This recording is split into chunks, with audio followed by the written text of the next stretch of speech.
Have you ever said to someone, or maybe they've said it to you, are you out of your mind? Have you lost your mind? And typically when we hear that, we hear it as like it's a negative thing, that someone's not being reasonable or someone's being ridiculous. You know, I wonder if we could take a look at perhaps being out of our mind and losing our mind could be a very good thing. Do you know that the number one source of unhappiness and suffering is your mind? It's your mind. We have the things that are happening in our life, but it's really the story we're telling ourselves about those things that are really causing the source of suffering and unhappiness. And it builds and builds and builds.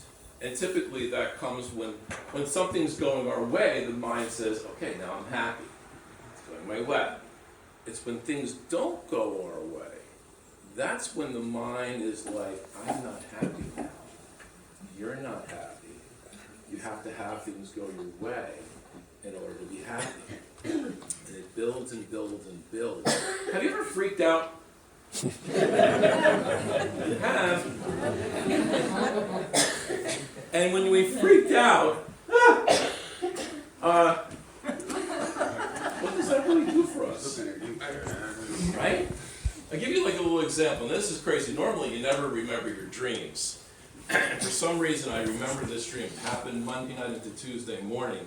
And the dream was, I was somewhere. I was in some seminar or workshop. It was a 4-day thing. And we were staying in this condo. I don't even remember who I was with. And the final day, we were supposed to gather up our things and go to this welcoming center.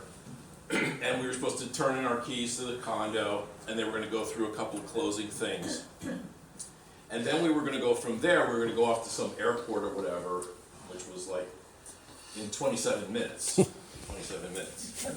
And so while we're over there, they're saying, okay, now, did you everybody empty out your dishwasher? I'm like, oh my God. I did not empty out my dishwasher. If you did not empty out your dishwasher, you're going to be fined. Oh my God, I'm going to be fined. How much am I going to be fined? You're going to be fined, sir. Well, but how much? Sign this piece of paper that you're being fined because you didn't empty out your dishwasher. I'm like, dread. How much am I being, I'm thinking like, well, if it's $20, I'm not going to go back. But if it's $5,000, I'm going back and emptying out that dishwasher. So I'm like all upset, and I decide, you know what? Maybe there's enough time to go back there, empty out the dishwasher, come back before we go. I got 27 minutes to do this. So I'm driving. Well, actually, I wasn't driving. Vinny was driving. I don't know where he came from in this dream. So Vinny's driving, and we're going to go on the turnpike or whatever to get back to where the condo was. And as we get up there, the exit ramp is closed. And I have to admit this, Vinny said, damn it. That's what happened. Oh no. So I'm going to be late, I'm not going to get back in time, I'm going to be fine, and I remember waking up with this like dread. I still don't even know how much I was going to be fined for. I'm going to be fine. Just like, oh. And then it's, it takes a little while to realize none of that's real. You're not being fined. You did empty out the dishwasher. Can you relate to that? Yeah. Right? Yeah.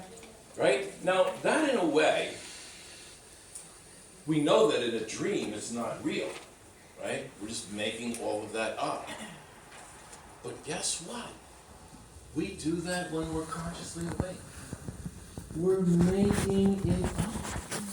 We're making up the dread. We're making up the worry. We're making up the oh my God. And we're creating this whole narrative. And So what happens is that we get identified with our thinking. Now, when you're dreaming, you're completely immersed in the dream. It's just there's no difference between the dream and reality. But the same thing is with thinking. So now, think about this, right? I've probably said this a lot of times. A human being, will have 60,000 thoughts a day. 60,000. Now, notice I said the word have and not think. You're actually not even thinking the thoughts. Your mind is having thoughts. Now, your thoughts are going to be a little different than mine because we have all these different experiences, but it just becomes the same thematical thing. So the thoughts you have today are going to be like yesterday and Friday and Thursday, and the theme of those thoughts are going to be negative, worry, fear. Create some narrative about that. 60,000 thoughts. So like when you think of it, you have a digestive system. You do not digest your food. Your digestive system digests your food. You do not have, you're not thinking your thoughts. Your mind is a thought-thinking machine. Your mind has thoughts. That's what the mind does. It has thoughts. So it's blah, blah, blah, blah, blah, blah, blah, blah. Now the idea is, the secret out of this jail and the suffering is to become more of a witnesser of your thoughts. In other words, what happens is, you ever do that where you're sitting there all by yourself and you're starting having a thought and you keep thinking the thought and thinking the thought and you're going, I'm going to call that. I'm going to call it. Or I'm going to get up and go to the store now because I had this thought. So you have the thought, and then out of that you act or you say something. So one good thing might be to measure twice, cut once, have a thought, think of it, observe it, and wait. You don't have to necessarily act upon that thought. You can wait and see if whether an hour later, a day later, you might be like, I don't even have that thought anymore. It's gone. So we can become identified with the thought. So I wonder if we could look at this as, now it's 11:25, so we're a little late. Everybody have coffee and everything? So now, because we're going to get really deep here.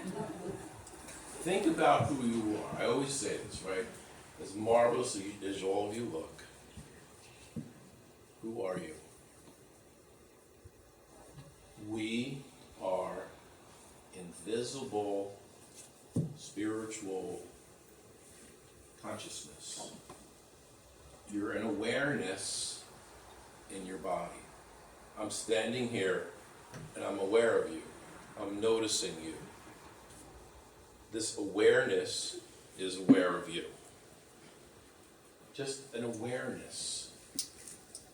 That's who you are. Pure awareness. Pure consciousness.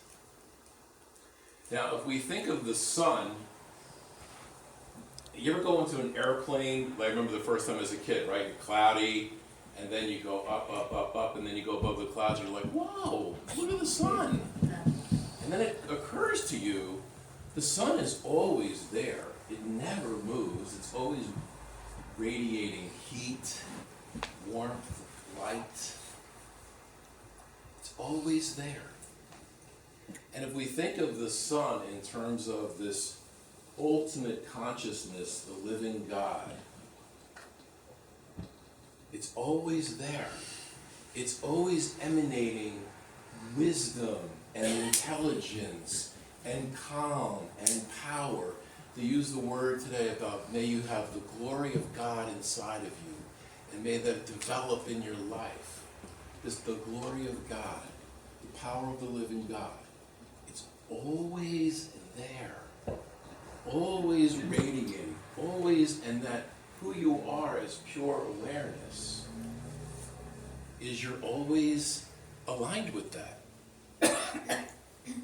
Always.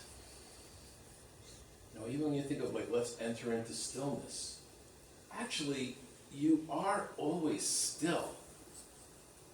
What you're trying to do is free your mind up a little bit to realize that you already are still. You're not becoming still. You're accessing the stillness that's already there. So now, imagine the clouds come in, and then they block the experience of the sun. You ever have that? You know, I love to float in a pool, and the sun, and then you see that cloud, ooh, that's going to come in. What if you were to think of the clouds as your thoughts, and your worry, and your fears, and they just keep creeping in, and next thing you know, it's blocking you from this experience of this divine energy. It's always there, but it's our thoughts that get in the way. So we have pure awareness, then we have a thought, a negative thought, a worry thought, and then we have this emotion, dread, angst, anger, fear. And if it keeps going, we'll freak out.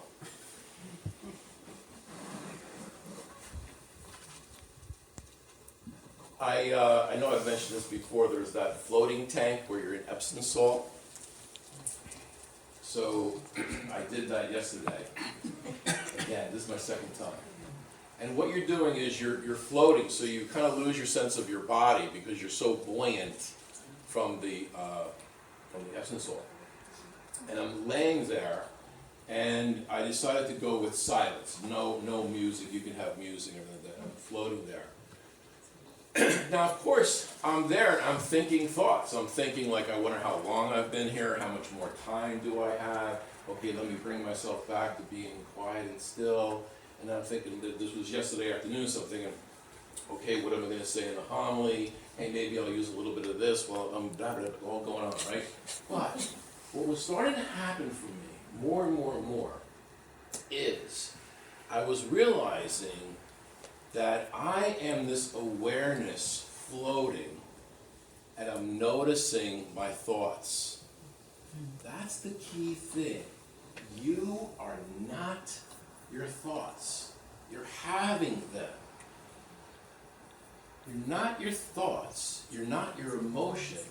You are an awareness that is alive in your body, and you have thoughts which create your emotion. And what we need to do is work on and practice living in that awareness. That's what Jesus called oneness with the divine. That's what Jesus called the kingdom of heaven.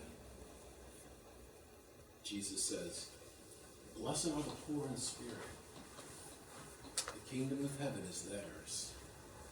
What does it mean to be poor in spirit? It means to just, that's all I got. That's all I am, is spirit. If I'm poor in spirit, the kingdom of heaven is mine. It's when I get into all this other nonsense that it gets in the way, it disrupts me.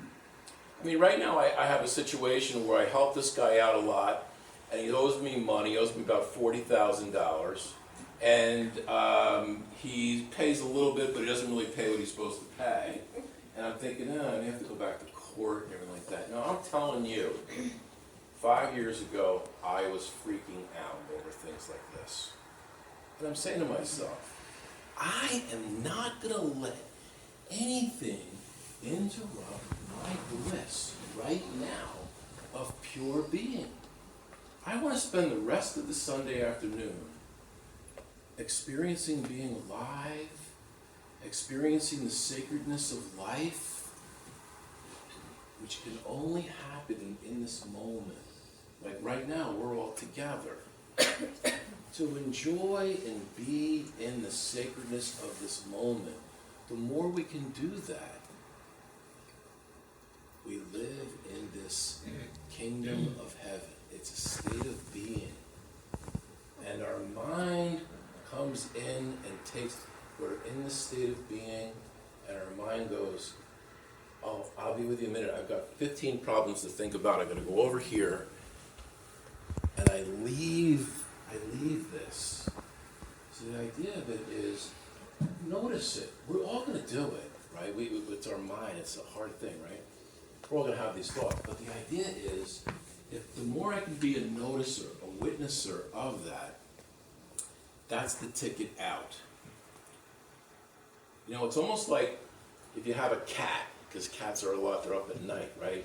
You're in your bed and you hear this banging and God only knows what's running around and everything like that, right? Now, if you can be an observer and know, oh, it's the cats, no problem. But if not, you're freaking out thinking 5 people are coming in and robbing you blind. You gotta know the source of the noise. Know the source of it.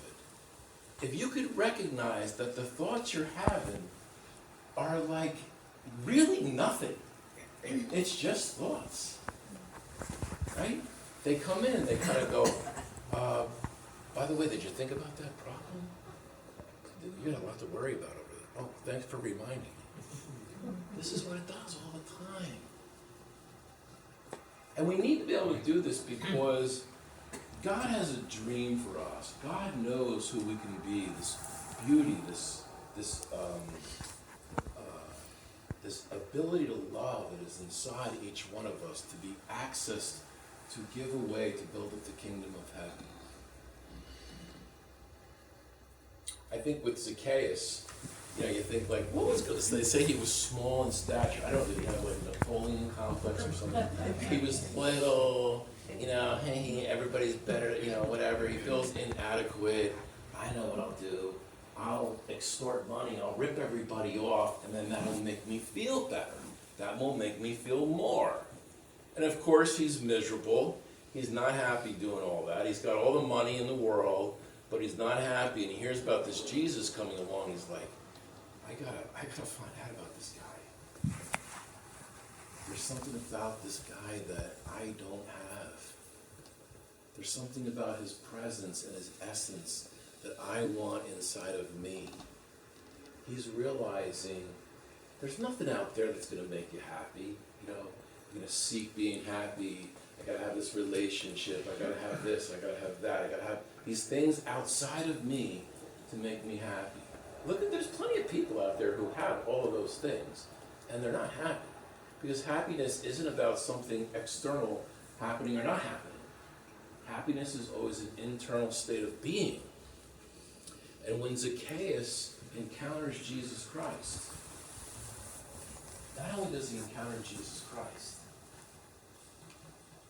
he encounters his true and authentic self. And in that meeting, in that healing experience, Zacchaeus goes from inadequacy to wholeness of being and says, I'm going to give back everything I ever stole from anybody fourfold. I am free. And Jesus says, salvation has come to this house. Saved from what? Saved from the distortion of who we think we are. Saved from the torture of our mind. Zacchaeus is free.